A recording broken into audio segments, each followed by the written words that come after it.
예, 안녕하십니까. 오늘 지금 9시를 조금 넘었겠네요. 한국 시간에는. 베트남에는 지금 7시를 조금 넘었습니다. 오늘은 오전에 좀 바빴고, 오후에 좀 베트남에서 오래 생활을 하다 보니까 낮잠을 좀 자거든요. 제가.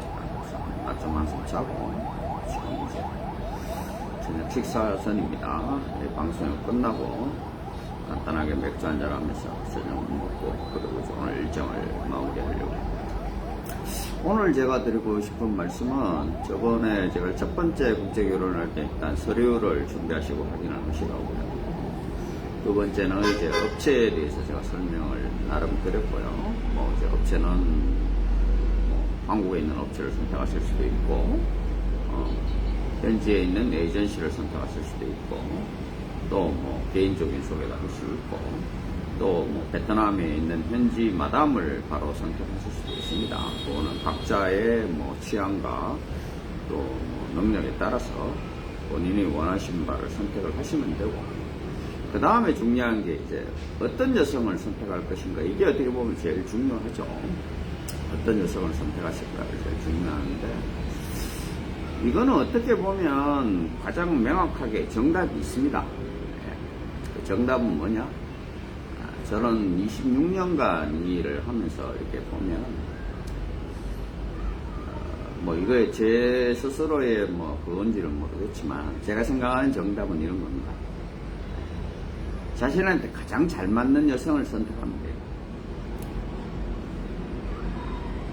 이거는 어떻게 보면 남자분들이 뭐 옆에서 주위도 그렇고 저도 그렇고 그 남자분에 대해서 정확하게 어떻게 알 수가 없잖아요. 본인에 대해서 제일 잘 아는 사람은 본인일 겁니다. 본인하고 제일 잘 맞는 여성을 선택을 하면 돼요. 근데 이게 말처럼 쉽지는 않습니다. 보통 보면 다라고 말씀드리지는 못하겠지만 90% 이상의 남성분들은 그냥 이쁜 여자가 좋습니다. 그것도 현실입니다. 이쁘면 다 용서가 된다고 생각을 하셔요. 또 실제로도 그렇습니다.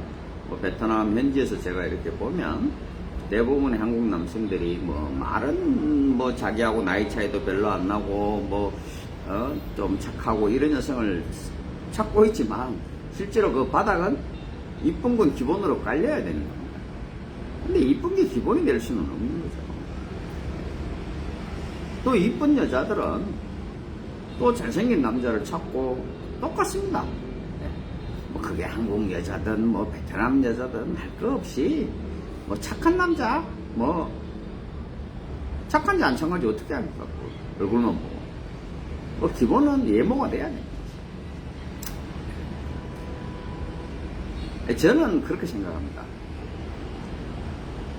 이쁜 여자를 찾으시는 분도 괜찮습니다. 뭐 이쁜 거를 찾는 거를 나쁘다고 생각은 하지 않습니다.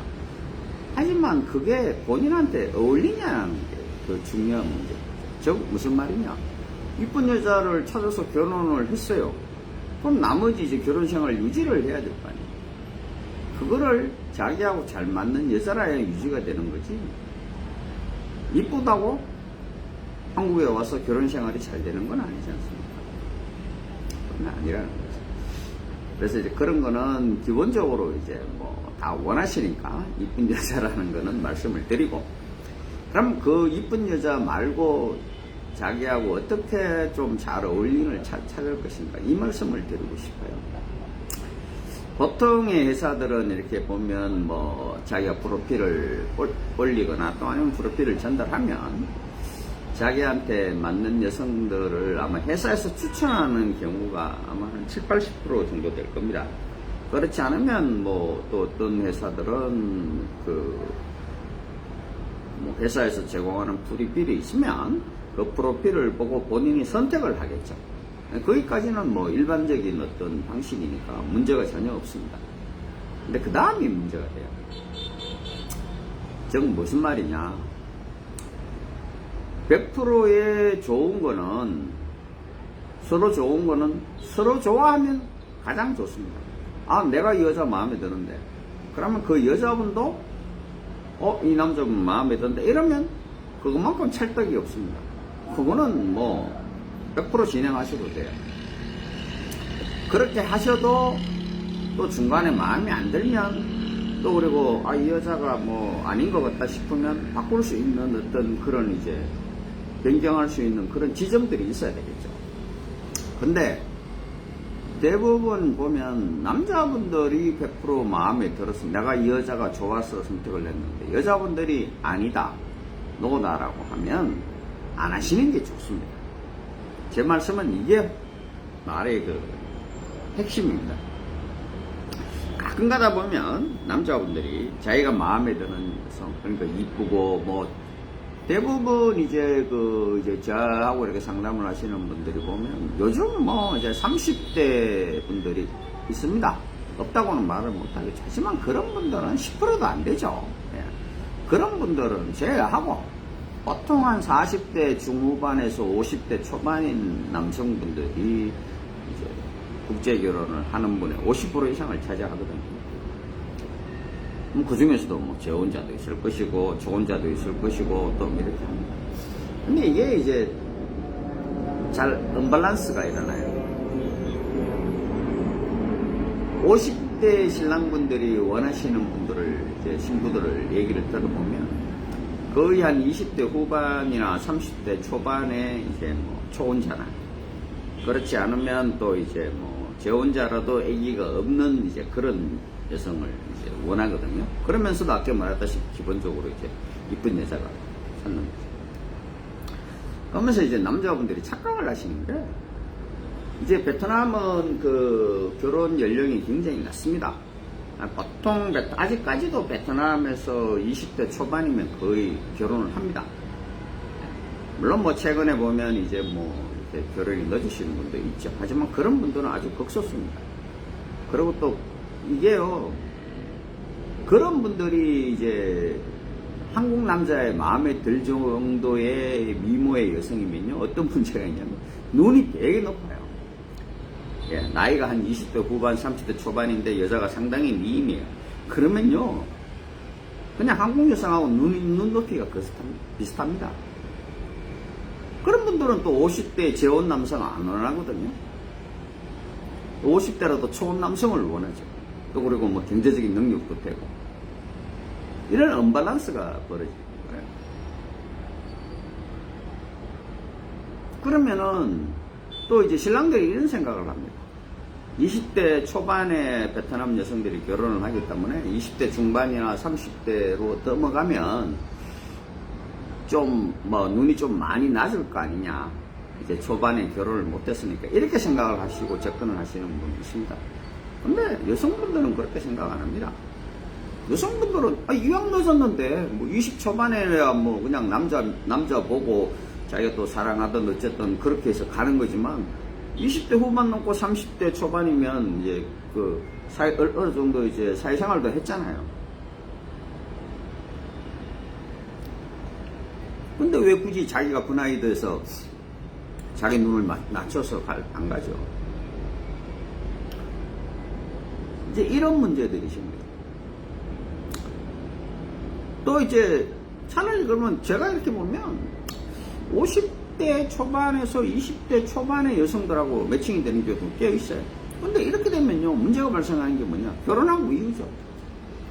나이가 한 30년 차이 나는 경우가 뭐 27년, 30년 이렇게 차이 나거든요. 그러면 남자분들이 굉장히 노력하셔야 됩니다. 일단 뭐 신체적인 나이. 그 다음에 이제 문제는 또 뭐냐? 한국에 와서 그 여성은 10년 지나도 30대 초반이에요. 근데 이제 30대, 60대 넘어가잖아요. 그러면 이제 50대 초반일 때야 경제적인 뭐 능력이 되고 뭐 사회적인 포지션도 있다고 하겠지만 이게 이제 60 넘어가면 뭐 임금이고 뭐든 이제 깎이잖아요.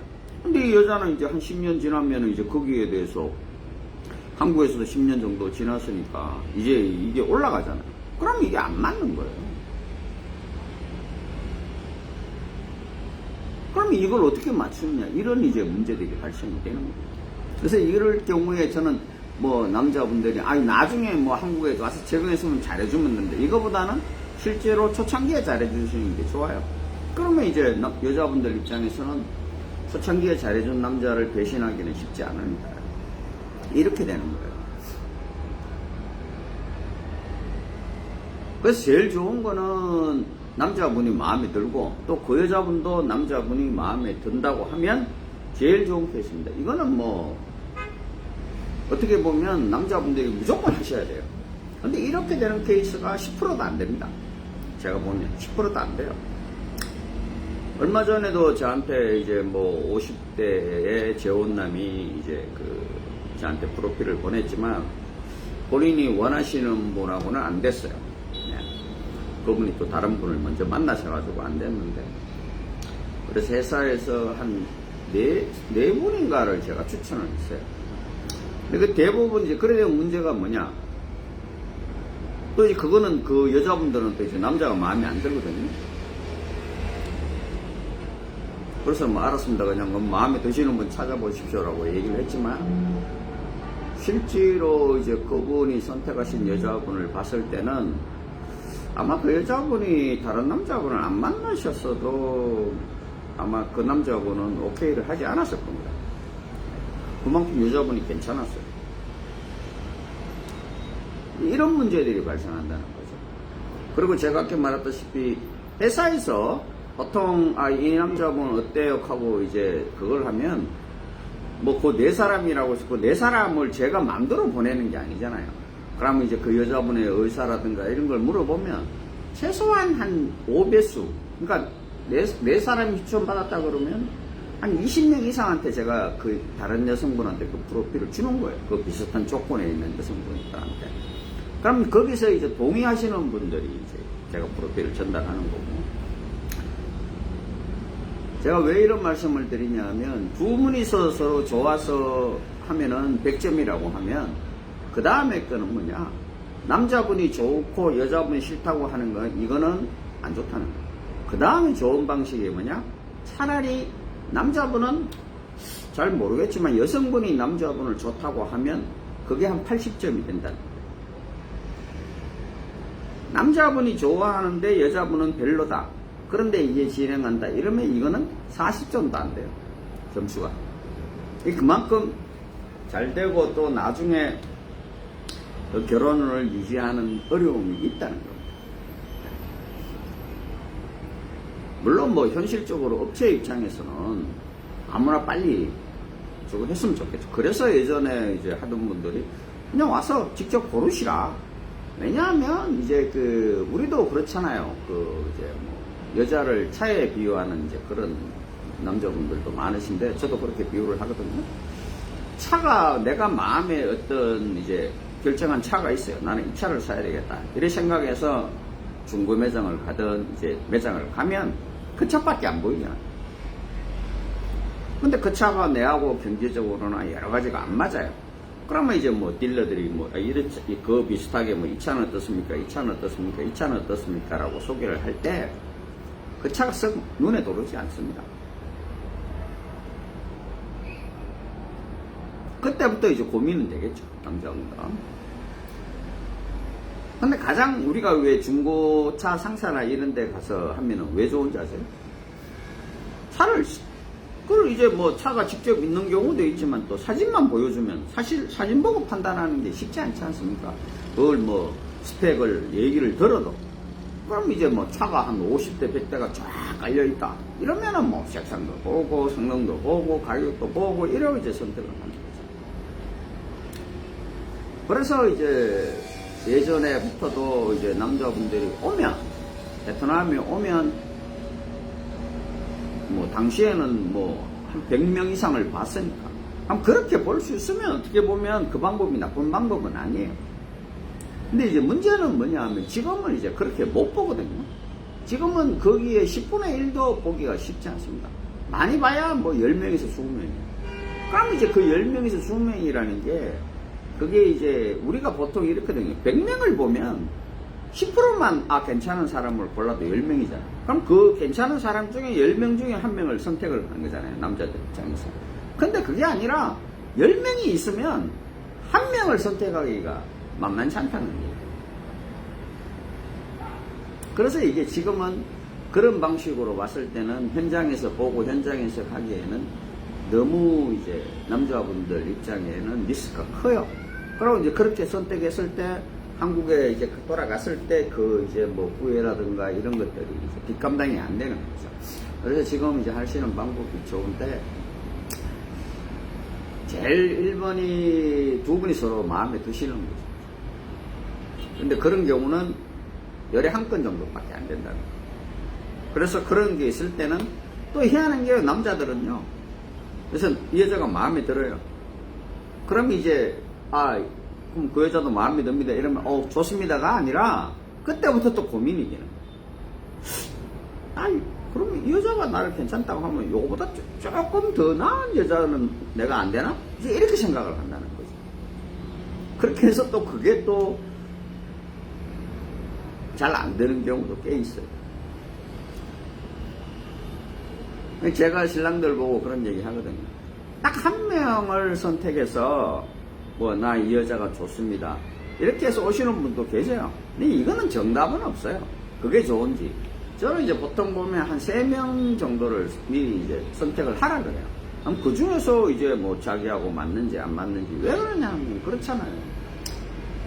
내가 저 여자를 사진을 보고 뭐 잠깐 한 10분, 20분 화상 통화를 하고 내가 저 여자가 마음에 든다는 거는 그냥 단순히 외모만 보는 거잖아요.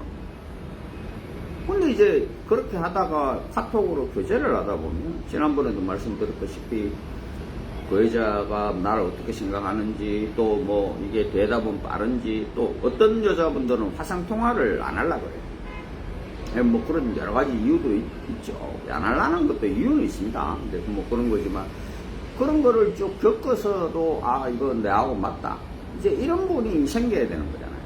그렇다 보면 한 분하고 막 하는 것보다는 두세 분하고 하는 게 어떻게 보면 현실적으로 확률이 이제 높아지는 거죠. 그렇게 하면 좋고, 그렇지 않으면 자기가 마음에 드는 여자보다는 차라리 회사에다가 의뢰를 해서 나를 마음에 들어 하는 사람을 얘기해 달라고 해서 거기서 선택하는 게 두 번째라는 거죠. 그건 70점은 나옵니다. 그건 7점은 나와요. 근데 그게 아니라 우리 회사도 뭐 아가씨들이 수백 명, 수천 명이 있잖아요. 뭐 어떤 분은 그럼 옛날에 있는 아가씨가 있냐 없냐? 그걸 제가 어떻게 합니까? 4년, 5년 전에 있는 아가씨가 그분이 선택을 하시면 저희 회사에서는 거기 이제 연락처가 있으니까 그걸 물어드리는 거죠. 그러면 뭐 너무 오래된 아가씨들은 뭐 벌써 다른 회사를 통해서 결혼한 신부도 있고 또 아직까지 뭐 안 가고 있는 신부도 아주 가끔이지만 있습니다. 그래서 이제 내가 선택하는 것보다는 여성이 내가 마음에 드는, 왜냐하면 이제 그 남자분이 뭐 내 키, 몸무게, 그리고 재혼을 하면 애들이 있는지 없는지, 수입 이런 걸 다 밝히잖아요. 그럼 그걸 얘기를 하고 이제 여성분이 선택을 하는 거니까, 어떻게 보면 그게 한 100점은 아니지만 7, 80점은 먹고 들어간다는 거죠. 일례로 제가 이렇게 보면 제가 이걸 26년 동안 하면서 남자분이 여자분을 마음에 들어가지고 여자분이 노 하는데 3번을 거절을 했어요. 여자분이 안 해요. 그래도 그러면 안 합니다라고 저희들이 얘기를 해드리죠. 근데 이제 남자분이 나는 저 여자 아니면 안 되겠다. 그래서 꼭 한번 사장님 좀 도와주십시오. 그러면 이렇게 더 나은 어떤 조건이라고 해야 되나? 이런 걸 얘기를 하죠. 그렇게 해서 또 해드리고 해서 3번을 그렇게 하신 여성분이 있어요. 그렇게 해서 교제를 어떻게 저렇게 해서 하게 됐어요. 근데 결과는 결국은 아니죠. 그런 케이스는 굉장히 많습니다. 왜냐하면 남자분이 마음에 들어 하는 거를 너무 또 티를 내시면 안 돼요. 그게 이제 이 국제결혼이든 아니든요. 남녀 간에는 밀당이라는 게 존재합니다. 그게 파워게임이 됐든 밀당이 됐든 아니면 썸 관계가 됐든 어떤 표현을 하든 간에 저는 이제 나이가 있으니까 그걸 썸이라고 표현을 안 하고 밀당이라고 표현을 하는데 밀당의 관계는 분명히 존재합니다. 그럼 이걸 잘 남자가 밀고 당기기를 해야 돼요. 근데 여자는 그걸 이제 본능적으로 느끼고 저 남자가 날 좋아하는구나. 이제 이래 되면 여자가 갑이 되는 거예요. 연애 관계에서도 가벌이 있죠. 여자가 갑이 되어버려요.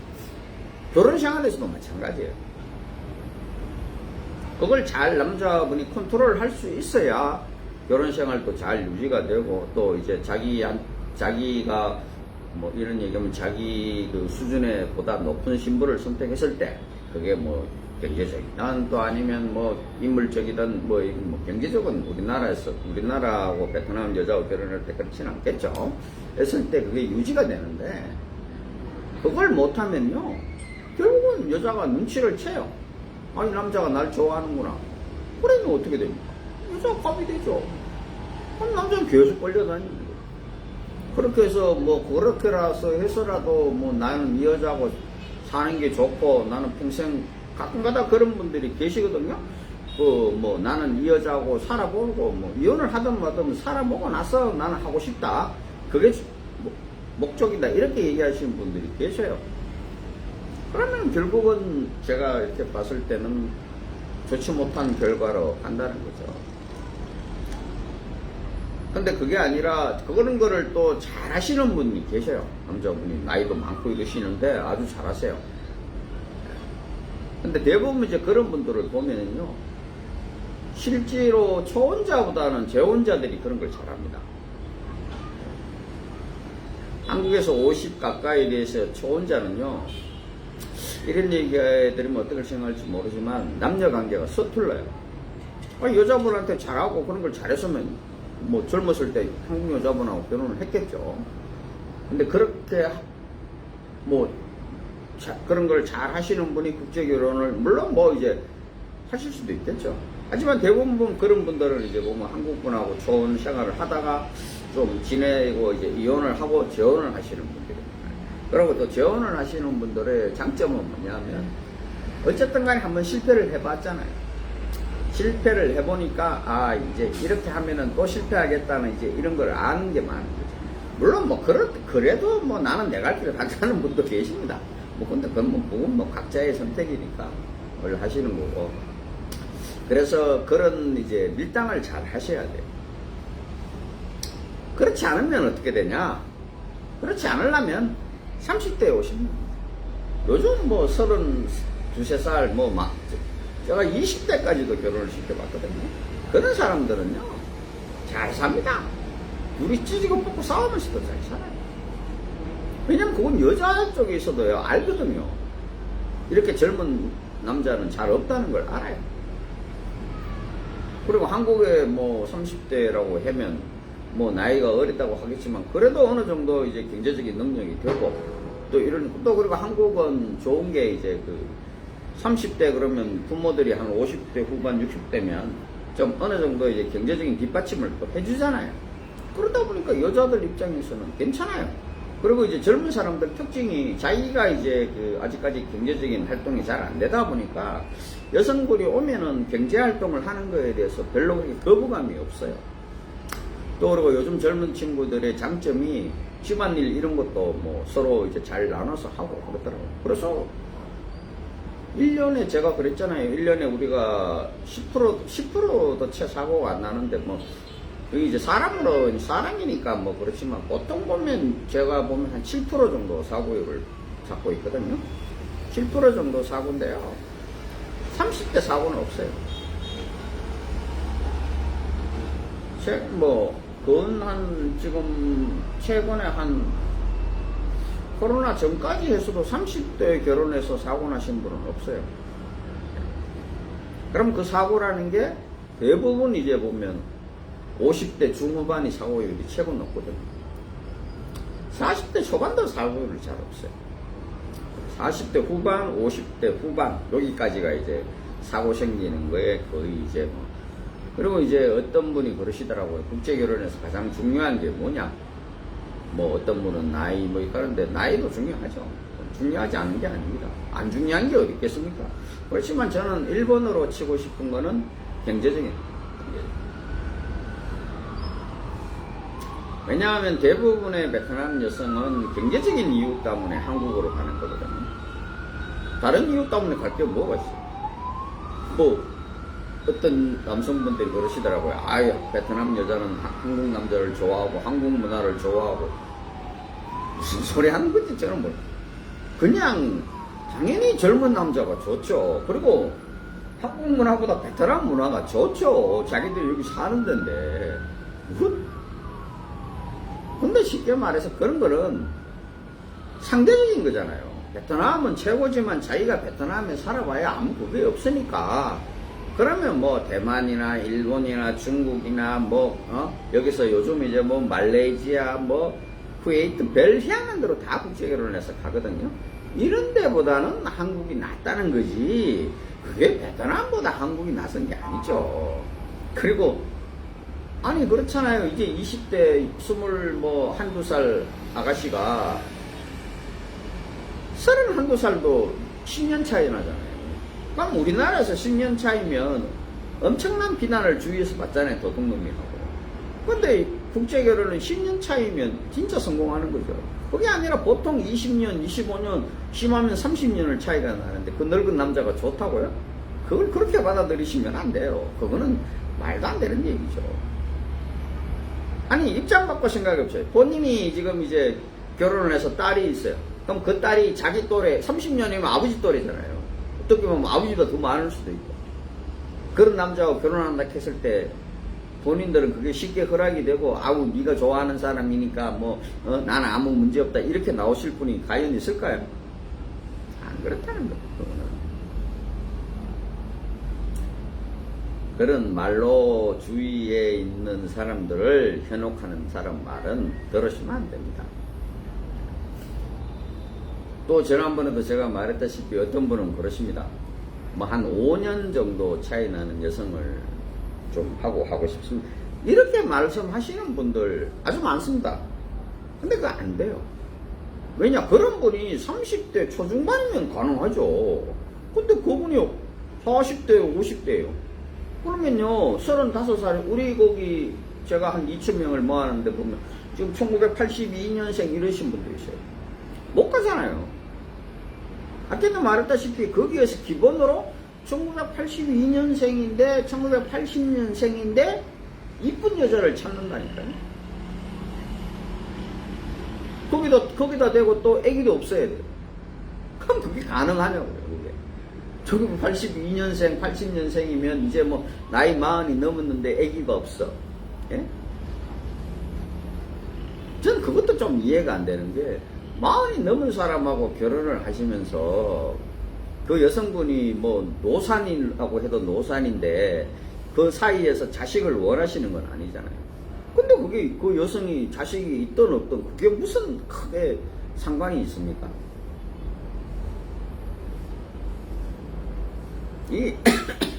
제가 한국 남자분하고 이렇게 상담을 해보면 그런 말이 앞뒤가 안 맞는 게 너무 많아요. 제가 그런 분한테도 그럽니다. 나이 40인데 이쁜 여성? 있겠죠. 근데 그러려면 아니 우리가 뭐 솔직한 얘기로 뭐 내가 탤런트로 태어나서 탤런트에 뭐 지금 현재 40대 50대 여성들 보면 이쁘죠. 근데 그 사람들이 가만히 있는데 이쁩니까? 여기 사람들처럼 평소에 뭐 일하고 밥 먹고 회사 다니고 또 농사 짓고 이러면서 이쁜 게 아니잖아요.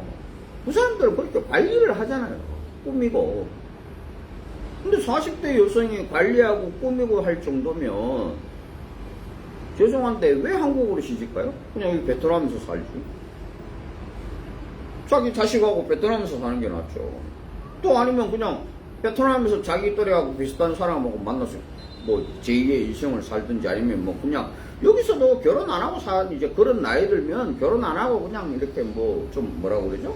뭐 사실혼이라고 그래야 되나? 하여튼 그렇게 사시는 분 굉장히 많아요. 그분이 왜 70 다 됐고 60 다 된 사람한테 왜 갑니까? 어디 뭐 간병하러 갑니까? 내가 간병을 하려고 한국 가는 거 아니잖아요. 그런 것들은 앞뒤가 안 맞는다는 거예요. 그냥 단순히 내가 그러면 그런 거 싫다. 그러면 나이만 보시면 돼요.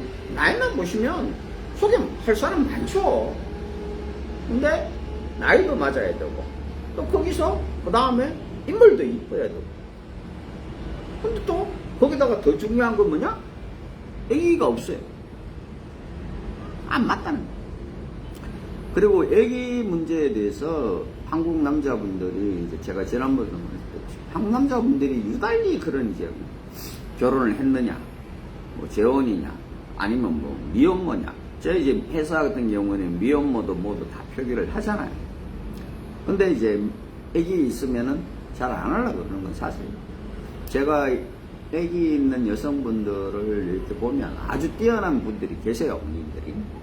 그분들도 보면은 1년에 한두 번 정도밖에 결혼을 못 시킵니다. 웃기죠? 본인도 아기가 있어요. 본인이 애가 둘, 셋 돼요. 근데 여자분들은 아기가 없는 사람을 하고 싶은 거예요.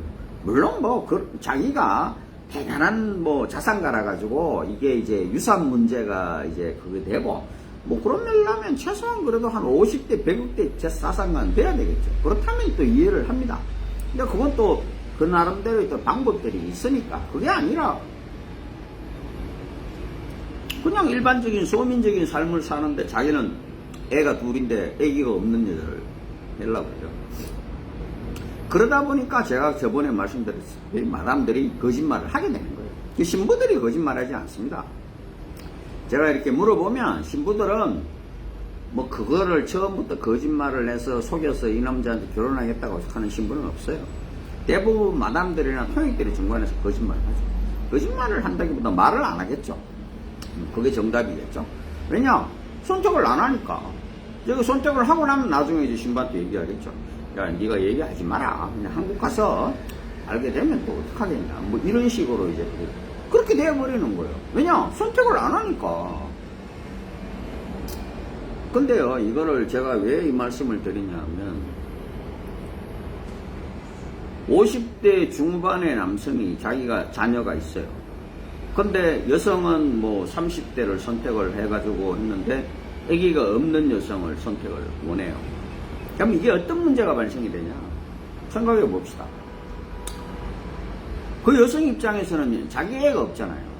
그러면 이제 대부분 한국에 가서도 남자들은 아기를 안 가지기를 원하거든요. 근데 여성분들은 한국에 가서 그 남자와 사이에 아기가 필요한 거예요. 왜 필요하냐? 현실적으로 그렇습니다.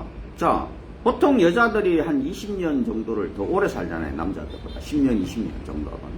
그러면 이제 거기다가 나이 차이가 지금 한 20년 나요. 그러면요, 이 남자가 죽고도 여자 입장에서는 30년에서 40년을 혼자서 살아야 돼요. 한국에서든 베트남에서든 혼자서 살아야 돼요. 그게 현실이잖아요. 근데 그 남자가 죽을 때쯤 나이 돼가지고 뭐 60대가 돼가 70대가 죽으면 여자가 이제 40 넘어가고 50 가까이 되면 여자는 그때는 임신을 원해도 못 하잖아요. 그럼 자기는 평생을 혼자 살아야 돼요. 뭐 그 남자하고 전처 사이에 있던 아들, 딸? 죄송하지만요, 그건 남이에요, 남. 그냥 그 아버지 살아있을 때나 어떻게 뭐 가끔 가다가 뭐 벌떡말똥이지. 그것도 또 저는 그런 경우를 왜 아냐면 그런 경우 꽤 많거든요. 그럼 남자가 죽죠? 그 재산요? 자기 그러니까 쉽게 말하면 새어머니 아닙니까? 한국의 자식들 안 줍니다. 또 남자가 그거를 사전에 미리 정리해서 이렇게 정리를 해야 되는데 뭐 그를 일부러 그렇게 하는지 안 하는지는 모르겠지만 또 그거 잘 안 되거든요, 현실적으로. 그렇게 해서 그 베트남의 끈터나 이런 지역에 가시면요, 한국 사람하고 결혼해서 살다가 한국 남자가 이제 죽고, 사고나 뭐 이런 걸로 죽고, 베트남에 다시 돌아와가지고 사시는 분들이 꽤 많습니다. 꽤 많아요. 그래서 그런 부분들을 뭐 그걸 코쿤인가? 그 지역 그 단체 이름 코쿤인가 아마 그럴 거예요. 그래서 그 이제 뭐 한국어도, 왜냐면 이제 그런 분들이 10년, 20년을 한국에 살아도요, 한국어를 제대로 배우고 뭐 이렇게 활동을 하지를 않았기 때문에 못해요. 그럼 그분들이 남편도 없는데 이제 10년, 20년이면 한국에서 살 수 있겠죠. 뭐 거의 영주권이 됐든 뭐 귀화가 됐든 이렇게 해서 살면 되는데 잘 못 살더라고요. 왜냐하면 자기의 그 가족이라는 게 없잖아요. 그러다 보니까 나이 들어서 이제 그냥 베트남으로 돌아와 버리는 거예요.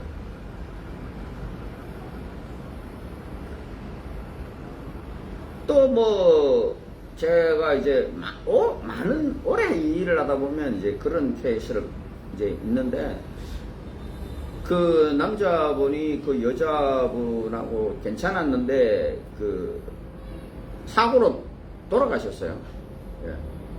우리가 쉽게 말하는 그 산업재해로 돌아가셨는데, 그 시어머니는 안 그래요. 시어머니는 그래도 자기 며느리니까 이제 그 산업재해로 돌아가셨으니까 뭐 보험금도 나오고 뭐 이 나올 거 아니에요. 그러고 지금 살고 있는 집도 있고.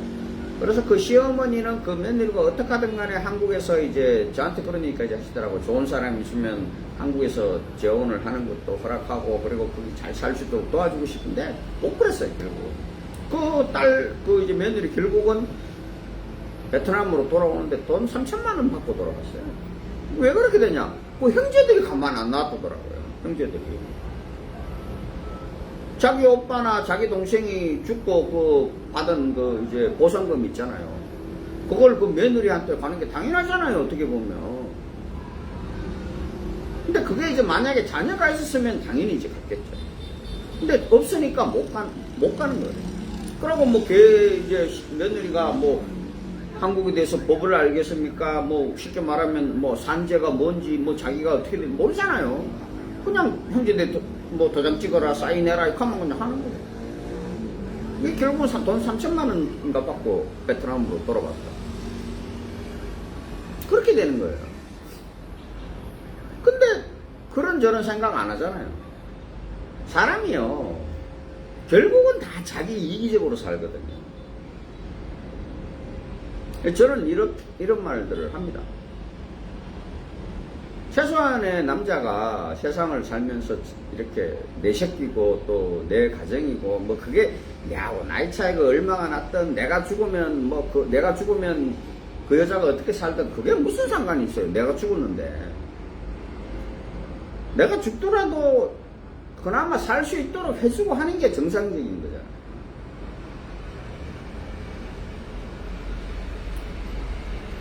근데 자녀가 없다? 자녀가 없는, 그럼 자녀가 없으면 저는 그러거든요. 보통의 신부들은 자녀가 없으면요, 남자가 나이가 많든, 제가 아시는 분 중에 남자분이 60이 넘으셨는데 여자분이 아기를 갖기를 원하셔가지고 뭐 수영관으로 했는지 뭘 했는지도 모르겠지만 아기를 가지신 분도 계세요. 그분도 남자분이 처음에는 원하지 않았죠. 새로 자녀가. 이제 막 그렇잖아요. 나이 70 넘었는데 이제 뭐 그 국민학교 초등학교 들어가는 그 딸이었나? 있고 이러면 참 황당하잖아요.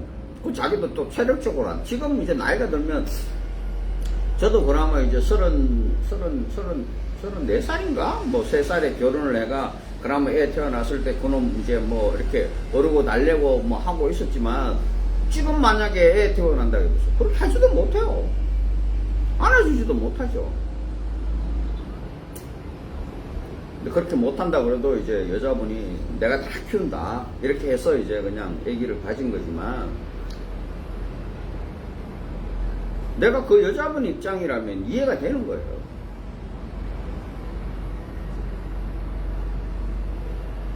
그렇지 않으려면 차라리 베트남에 애가 있고, 그 애를 보통 이제 베트남에 애기가 있으면 저희들이 그렇게 얘기를 하거든요. 보통의 신부들이 원하는 게요, 이제 애기가 있으면 애기가 이제 전 남편이 키우면 아무 문제가 없겠지만, 보통 이제 보면 이제 엄마들이 양육을 많이 하잖아요.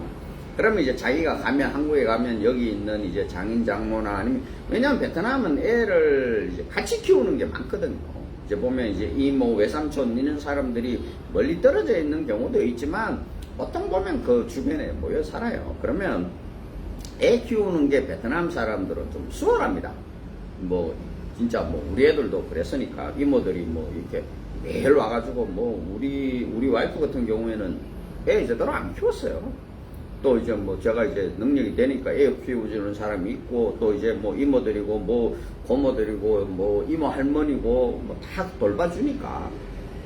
그럼 문 열고 나가면 시골에도 문 열고 나가면 외삼촌 집이고 한 달이 건너면 뭐 외숙모 집이고 막 이러니까 이제 그런 경우가 많거든요, 베트남은. 그래서 보통 보면 이제 애가 뭐 또 저도 그런 얘기 합니다. 애기가 아주 어려가지고 갓난쟁이여서 한국에 가서 한국어를 배우고 육아를 하고 이런데 별 지장이 없으면 모르지만 애가 한 서너 살만 돼도 저는 한국에 데려가지 마라 그러거든요. 보통 베트남 부인들도 그렇게 생각해요. 그러면 이제 자기는 한국 가서 얘한테 이제 뭐 부모들한테 양육비를 좀 보내야 될 거 아닙니까? 그래야 이제 애가 뭐 초등학교, 여기는 이제 5살면 이제 유치원을 가거든요. 이제 그 다음에 일찍 들어가요. 일찍 들어가다 보니까 그러면 이제 학교도 보내고 이러면 그게 큰 돈이 들어가지는 않아요. 보통 보면 제 생각에는 한국에서 뭐 자기가 아주 좋은 학교를 보내지 않으면 한국에서 매달 한 20-30만 원 정도면 그 양육비가 감당이 돼요. 애 밥 먹고 학교 가고 하는 비용이 감당이 됩니다. 그러니까 뭐 어떻게 보면 크게 부담스럽지는 않아요. 그리고 또 이제 신부들이 보통 얘기하는 그러면 그거를 뭐 얘가 크고 뭐 중학교 가고 고등학교 대학 가고 계속 신랑이 해줘야 되냐, 그렇게 생각하는 신부는 아무도 없습니다. 보통 보면 한국 가서 자기가 경제적인 활동을 하기 전까지 자기도 자기 얘가 그 신랑하고 무슨 상관이 있어요? 아무 상관이 없다면 자기도 알죠. 그러니까 자기가 경제적인 활동을 하게 되면 얘나 베트남 그 이제 부모들이나 이런 사람들은 자기가 돌봐야 되겠다고 생각을 합니다. 신부들도. 또 그게 맞고요. 그러면 보통 이제 한국에 가서 길면은 2-3년, 짧으면 1년 정도 이제 좀 도와주는 거잖아요. 그러고 나면 자기가 한국에서 이제 이 부인하고 살면서 뭐 이 부인은 또 베트남에 아기가 있으니까 또 새로 아기 가질 이유가 없잖아요. 그럼 자연스럽게 안 갖게 되겠죠. 그리고 가끔 가다가 뭐 베트남에 가면 뭐 거기서 뭐 아빠라고 부르든 엄마라고 부르든 거기 가서 뭐 1년에 한두 번 보는 거고 뭐 아니면 뭐 2년 3년에 한두 번 보는 거잖아요. 그거에 대해서 뭐 그렇게 거부감을 느낄 필요가 뭐가 있냐고. 그러고 있다가 뭐 얘가 뭐 나중에 공부를 잘해가지고 고등학교도 대학교도 뭐 해서 그때 이제 뭐 유학을 온다 그러면 그건 또 엄마가 알아서 또 다 그게 되잖아요. 그 정도 나이 되면 남자들보다는 이제 여자들 수익이 더 높아지니까. 그럼 또 여자 입장에서는 남자에 대해서 고마움도 있고 이런 거잖아요. 이렇게 풀어나가야 되지. 그게 내가 뭐 재산도 많이 없는데 그걸 뭐 상속할 것 걱정하고 또 남들 이제 뭐 눈치 걱정하고 이렇게 하면서 여자의 인생을 막아버리는 거잖아요. 그러니까 여자들이 동의를 잘 안 한다는 거예요. 이제. 자기가 애가 한둘 있으면 베트남에 애기가 한둘 있는 여자라도 아무 상관없이 나는 그러면 각자 애기들은 알아서 키우고 내가 해줄 수 있는 만큼 좀 애들 클 때까지 당신이 그 경제적인 활동할 때까지 내가 도와주겠다. 예. 그렇게 해서 살면 되잖아요. 그래서 서로 척인지심이 생겨가지고 그게 사는 거지. 내가 애가 둘이고 내가 애가 있는데 20대 초혼녀를 구하고 뭐 30대에 뭐 애기 없는 여자를 구하고 죄송하지만 그러니까 사고가 나죠. 한국에 가면 미쳤냐고요. 물론 제가 그거 하기로 제가 결혼시키신 경찰관이시는데 코로나 전이었어요. 경찰관이시고 애가 셋이에요. 네. 경찰관이시고 애가 셋인데 여자분이 초혼이었어요. 근데 아주 잘 살아요. 근데 두 분 사이에 애가 있는지 없는지는 제가 물어보지는 않았어요. 지금도 잘 살고 있는 건 있는데 그걸 뭐 남 집이 이랬는데 뭐 애가 있냐 없냐고 묻는 건 아니지만 그분 같은 경우도 바로 남자분도 좋고 여자분도 그러니까 이제 막 미인이 아니라는 얘기예요. 그러니까 여자분도 그 당시에 벌써 한 7-8년 됐죠. 당시에 뭐 남자분들이 그렇게 선호하거나 그런 타입은 아니었어요.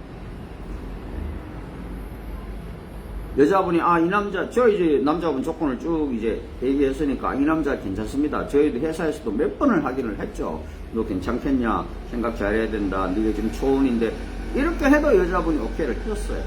그래서 남자분한테 추천을 했고 그러니까 남자분도 아유 사장님 뭐 이렇게만 아주 나와서 살면은 진짜 고맙죠. 잘 살고 있어요. 지금 큰딸하고는 거의 친구처럼 지낼걸요? 큰딸은 꽤 나이가 있었어요, 그 당시에. 그렇게 되는 거예요. 그렇게 되면 이 남자는 진짜 복인 거죠.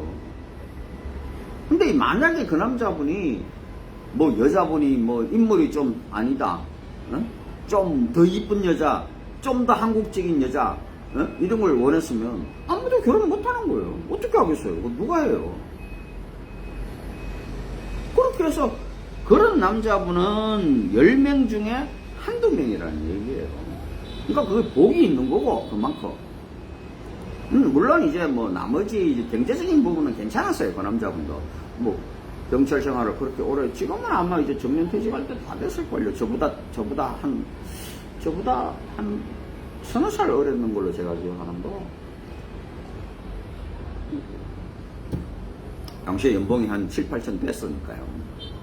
뭐 경찰 생활 30년 넘게 하고 열심히 그랬죠. 그렇게 되는 거예요. 제가 마지막으로 드리고 싶은 말씀은, 결혼을 하시려고 생각하시면요, 이쁜 여자 좋습니다. 저도 이쁜 여자 좋아합니다. 전 남의 여자지만은 회사 입장에서도 이쁜 여자가 많이 오면 좋아요. 그럼 그렇게 비디오 막 찍으면요, 광고 효과가 훨씬 더 있죠. 근데 그게 본인한테 맞아야 되는 거죠. 본인한테 맞는 옷을 입으셔야 돼요.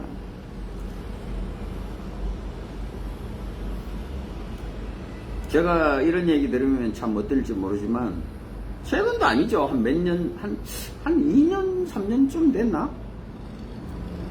50대 후반에 초혼남이세요. 공무원이세요. 뭐 괜찮더라고요. 근데 얼마나 웃기는지 아세요? 50대 후반에 초혼남이신데 10대, 그러니까 19살, 20살짜리 신부를 원하세요. 그것도 처녀로. 자기가 초혼이니까. 회사에서 제가 이 여자 뭐 어떻습니까? 이 여자 수만, 저도 이제 보고, 나름 뭐 괜찮으니까 소개를 했을 거 아니에요. 전부 다 싫답니다. 그래놓고 자기가 이제 선택을 합니다. 보면 뭐 2006년생, 2005년생, 뭐 이렇습니다.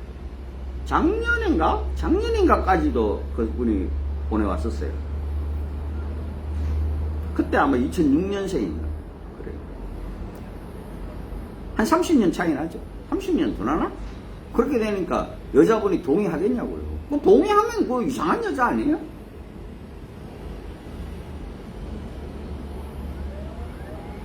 그분 그냥 혼자 사시는 게 좋죠. 그러고 뭐 당연히 혼자 살게 되겠죠.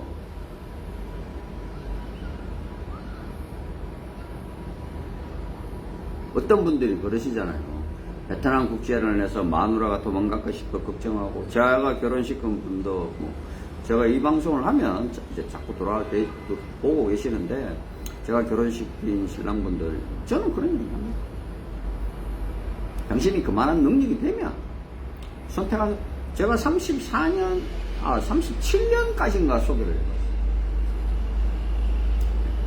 근데 결국 그분 한국 가서 신부님이 3개월인가 4개월 살고 결국은 못 살고 나왔어요. 그렇게 돼요.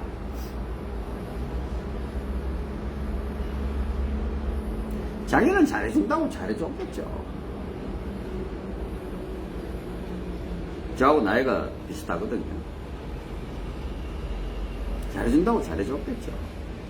그렇지만 그게 여자 입장에서는요, 자기 아버지보다도 훨씬 나이가 많잖아요. 좀 심하게 얘기하면 할아버지 뻘이에요. 할아버지 뻘.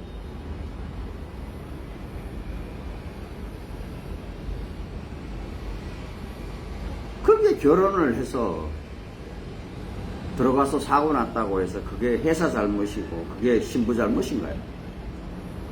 그렇게는 저는 생각 안 합니다. 본인이 본인한테 맞는 옷을 입으셔야 되고, 맞는 사람을 선택을 하셔야 돼요. 자, 오늘 방송 여기까지 하고, 여자분 선택을 잘 하십시오. 그게 굉장히 중요합니다. 이쁘고 착하고 괜찮은 여자 많죠. 근데 내가 그 여자를 하고 잘 맞는, 젊고 잘생기고 돈 많은 남자면 괜찮아요. 근데 자기가 그게 안 되면 자기한테 맞는 사람을 찾아야지. 결혼 생활이 나머지 결혼 생활에서 한 20-30년이 그나마 살만할 거 아닙니까? 아, 내 집고 난 다음에야 뭐 그 여자가 뭐 다른 남자하고 살든지 말든지 그것까지 제가 신경 쓸 필요는 없죠. 자, 다음에 또 뵙겠습니다.